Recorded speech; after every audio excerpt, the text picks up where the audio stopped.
admit that when Alfa Romeo released the 8C, I wasn't all that impressed. It costed far too much, it didn't have the performance to match, and I'll be honest, I didn't actually love the way it looked. But when Alfa Romeo released the 4C, it completely changed the way I viewed modern Alfa Romeos. It's beautiful, it's lightweight, it's an Italian marvel that doesn't cost as much as a house. And that is something I can get on board with. The 4C takes styling cues from the 1967 Alfa Romeo 33 Stradale.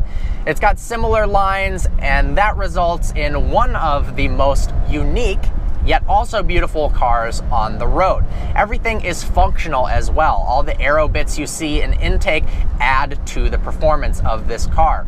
It also features a carbon fiber monocoque, something that is normally only reserved for supercars. To keep the weight down, that is everything that Alfa Romeo is trying to do with this car. It's got aluminum front and rear subframes. We don't even have a glove box.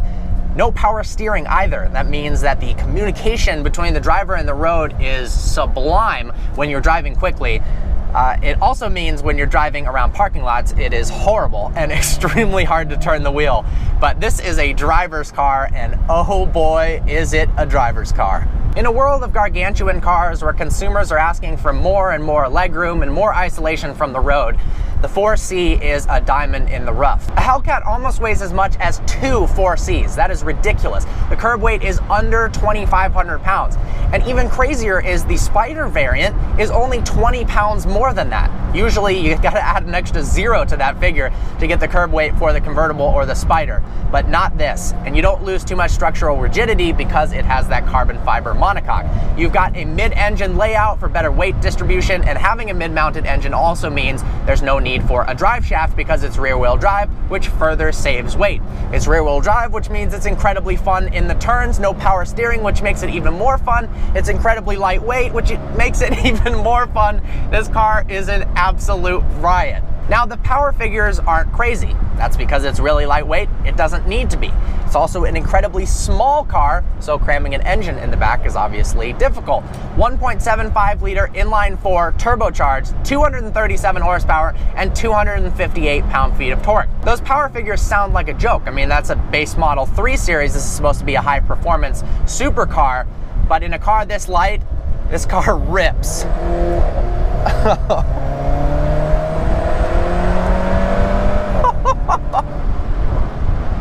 One of my favorite parts about this car is the turbo wastegate. It makes whooshes kind of akin to a Pagani Huayra. I know that's nuts to say in a car of this price range, but there are some similarities with this and really high-end supercars. If this actually had 700 horsepower or something like this, this would be a full-fledged supercar or hypercar. It has the looks.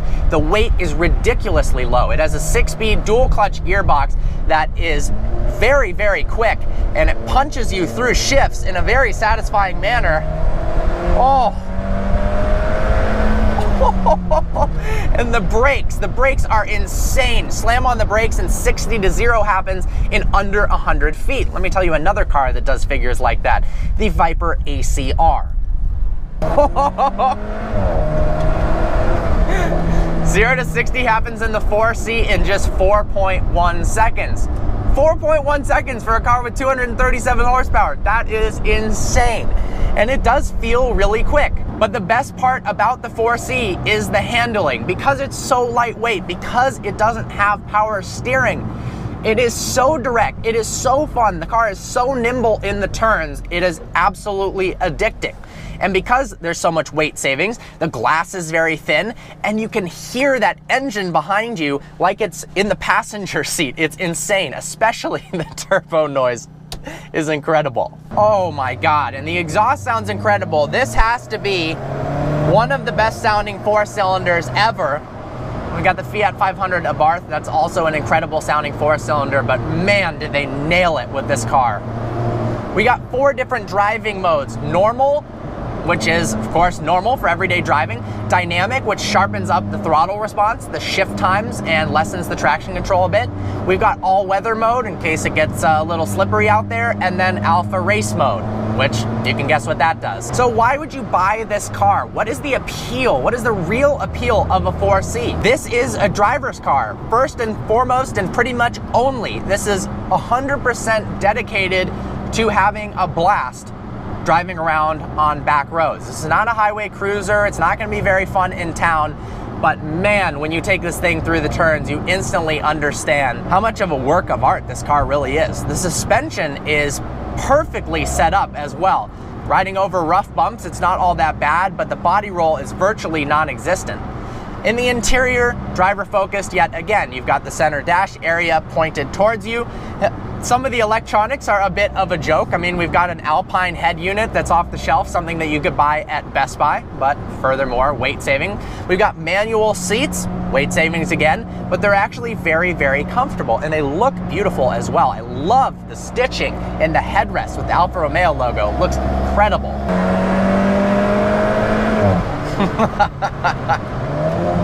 Oh man, this car is fun. You can hear rocks in the road. Definitely with that carbon fiber monocoque, you hear little bits of the road bouncing up against the car. This is gonna sound crazy, but the car that feels closest to the 4C that I've been in terms of sound, ride, and isolation from the road would have to be the McLaren P1. It's got that similar whoosh of the turbos, the wastegate noises, and while I haven't driven a P1, I've driven a 650S and a 570S, I imagine a similar sort of razor sharp handling would be there as well. So is this the budget supercar? I think yes. This is about as close to owning an exotic car without completely breaking the bank that you can possibly get. It's got everything if you check off the list but the super powerful engine. But because this car is much lighter than most supercars on the road, it in a way makes up for its lack of power. Of course, you know, when you mash the throttle on the freeway, you're not going to get that surge that you do in a 600 horsepower supercar.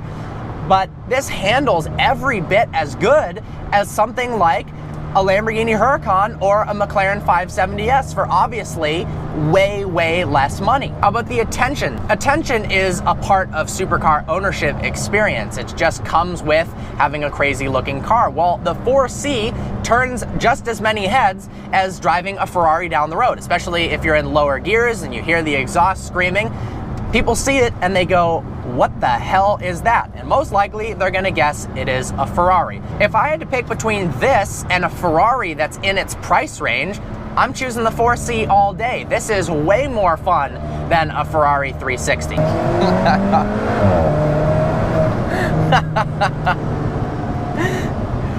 The instrument cluster in this car is sexy as hell, and it changes with the 4 different driving modes. We've got natural, all-weather, dynamic, and alpha race. All of these alter the throttle response, the shift times, and the level of traction control intrusion to have the perfect setup for the scenario that you're in. Right now, we've got a hairpin left-hand turn. You're gonna want to be in dynamic mode. The brakes work so well. Downshift. Oh, it grips well too. Ooh. Oh my God, this car is a riot. Woo! I mean, in summary, the driving position is incredible in the 4C. We've got insanely good visibility over the front hood. It slopes down instantly so you can place the car on the road with ease. It feels small. The car is small. It is like driving a slightly enlarged go-kart on the road. I say that with some cars, but this, it's more true than ever. The design is unmistakably Italian, from the exterior to the gorgeous interior. I love the way the seats look in this car. My one gripe with the interior is the switches for the air conditioning. They look incredibly cheap. If they had made those out of carbon fiber instead of plastic, it would have enhanced the appearance of that section of the interior. But other than that, I mean, we've got a leather handle on the door. That's only in stuff like a Pagani Huayra. Fully carbon fiber surround on the instrument cluster, carbon fiber air conditioning vents, carbon fiber mirror cap. I am in love with the 4C. If you want a car that the sole purpose is for having a good time driving it, putting a smile on your face, listening to ridiculous turbo noises, this is the car to buy. It's not practical, there's barely any luggage space, it's hard to drive at slow speeds, but you don't give a shit about that when you drive this car at high speeds around turns. Well, I hope you enjoyed this review. Special thanks to Suburban Alfa Romeo of Ann Arbor for making this review possible. They've got a ton of different 4Cs there available right now, so make sure to go and check them out. I look forward to seeing you next video.